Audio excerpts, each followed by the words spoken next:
लीजिए दोस्तों, क्रिक माइंड लौट आया है एक ब्रेक के बाद नाउ स्टार वीडियोस की ट्रेन लेकर। वो ट्रेन जो कब से एक ही प्लेटफॉर्म पर अटकी हुई, वो ट्रेन जो पिछले और उससे पिछले हफ्ते हुई हर छोटी बड़ी क्रिकेट से जुड़ी घटना आपसे शेयर करने को बेकरार है। इसलिए बिना वक्त लिए अपने निराले अंदाज में फिर से क्रिस्पी कंटेंट की बौछार शुरू करते हैं। हम एक के बाद एक अब women's premier league, Pakistan super league और बांग्लादेश की इंग्लैंड पर जीत जैसे बड़े टॉपिक्स पर वीडियो बनाएंगे। लेकिन आज से शुरुआत करते हैं कल के दिन के साथ, एक ऐसा दिन जो क्रिकेट इतिहास में कई सालों तक याद रखा जाएगा। हालांकि रूटीन के हिसाब से आज क्रिक माइंड वीकली रिवाइंड आना चाहिए था, लेकिन हमें कल का दिन ज्यादा जरूरी लगा। इसलिए क्रिक माइंड वीकली रिवाइंड का 27वां एपिसोड बाद में लेकर आएंगे। और अब शुरू करते हैं चर्चा 13 मार्च 2023 के दिन हुई यादगार क्रिकेट की। नमस्कार दोस्तों, मेरा नाम है अनुराग सूर्यवंशी और आप देख रहे हैं क्रिक माइंड। दोस्तों, 3 बॉल पर 5 रन चाहिए और सिर्फ 2 विकेट बचे। ये सुनने में एक T20 मैच का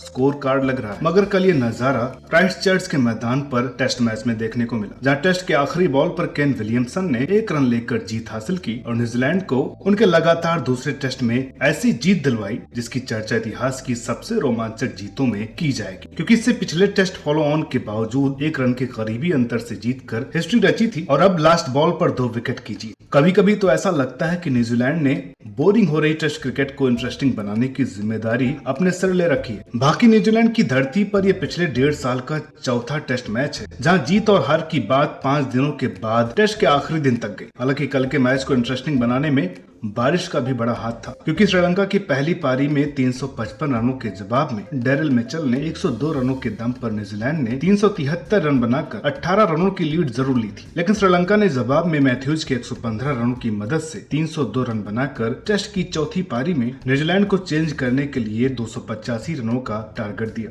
कल जब खेल की शुरुआत हुई तो न्यूजीलैंड का 28 का स्कोर कार्ड देखकर इस लक्ष्य को हासिल करना मुश्किल लग रहा था। और जब लैथम के साथ निकल्स भी जल्दी आउट हुए तो लगा कि न्यूजीलैंड सीरीज का पहला टेस्ट मैच हार जाएगी। लेकिन तभी पहली पारी के हीरो रहे डेरिल मिचेल ने अंधेरे में दिए की तरह एंट्री की और काउंटर अटैक करते हुए श्रीलंकाई बॉलर्स की नानी याद दिला दी। उन्होंने 86 बॉल्स में तेज 81 रन बनाए और बारिश के खलल के बावजूद पारी का रिदम नहीं टूटने दिया। जबकि दूसरी तरफ से केन विलियमसन खूंटा गाड़ कर खड़े हुए थे और शतकीय पारी को अंजाम दे रहे थे। इस तरह मैच धीरे धीरे न्यूजीलैंड की गिरफ्त में आ रहा था। लेकिन तभी मिचेल 232 के स्कोर पर फर्नांडो की गेंद पर आउट हो गए। जब वो आउट हुए तो जीत के लिए 53 रन चाहिए थे। अभी मैच आसान था, टारगेट पहुंच में था, लेकिन बॉल सिर्फ 49 बची थी। ऐसे में नए बैटर्स को तेजी से रन बनाना था, जिस चक्कर में एक के बाद एक न्यूजीलैंड के अगले 4 विकेट जल्दी जल्दी गिर गए। हालांकि केन दूसरे छोर से मौके मिलने पर रन बटोर रहे थे, जिसके चलते विकेटों के बावजूद न्यूजीलैंड मैच में बना रहा। और जब इक्वेशन 3 बॉल में 5 रनों की थी तो केन ने चौका मारकर न्यूजीलैंड को जीत की बेहद करीब खड़ा कर दिया। हालांकि अगली गेंद बाउंसर थी और केन उसे छू भी नहीं पाए। इस तरह आखिरी बॉल पर जीत के लिए सिर्फ 1 रन चाहिए थे। और अब देखना यह था कि केन हिस्ट्री रचेंगे या क्रिकेट हिस्ट्री को 1 रन के ड्रॉ के साथ अपना तीसरा ड्रॉ टेस्ट मिलेगा। इस रोमांचक टेस्ट के नतीजे को फर्नांडो हाथ में लिए केन की तरफ दौड़े और केन ने धीरे से 1 रन लेकर हिस्ट्री क्रिएट करते हुए जीत हासिल की। न्यूजीलैंड आखिरी बॉल पर 2 विकेटों से जीत गया और उनकी जीत के साथ इंडिया लगातार दूसरी बार वर्ल्ड टेस्ट चैंपियनशिप फाइनल में क्वालिफाई कर गया। इंडिया का क्वालिफिकेशन ही कल के दिन की वो दूसरी खबर है जिसने फैंस के लिए 13 मार्च को यादगार बना दिया। दोस्तों, जब क्राइस्टचर्च में श्रीलंका जीत की स्थिति में थी तो इंडियन फैंस को चौथे टेस्ट में ऑस्ट्रेलिया से पहली पारी में 480 रनों से पीछे होने के बावजूद इंडिया के 571 रनों की इंपॉर्टेंस पता चल रही थी, जिसमें खासकर शुभमन के 128 और कोहली के 186 रन फैंस के लिए वरदान थे। क्योंकि न सिर्फ बड़े दिनों के बाद इंडियन बैटर्स ने इस तरह अग्रेसिव और डोमिनेटिंग स्टाइल में रन बनाए, साथ ही इंडिया की वर्ल्ड टेस्ट चैंपियनशिप फाइनल में पहुंचने की उम्मीद को भी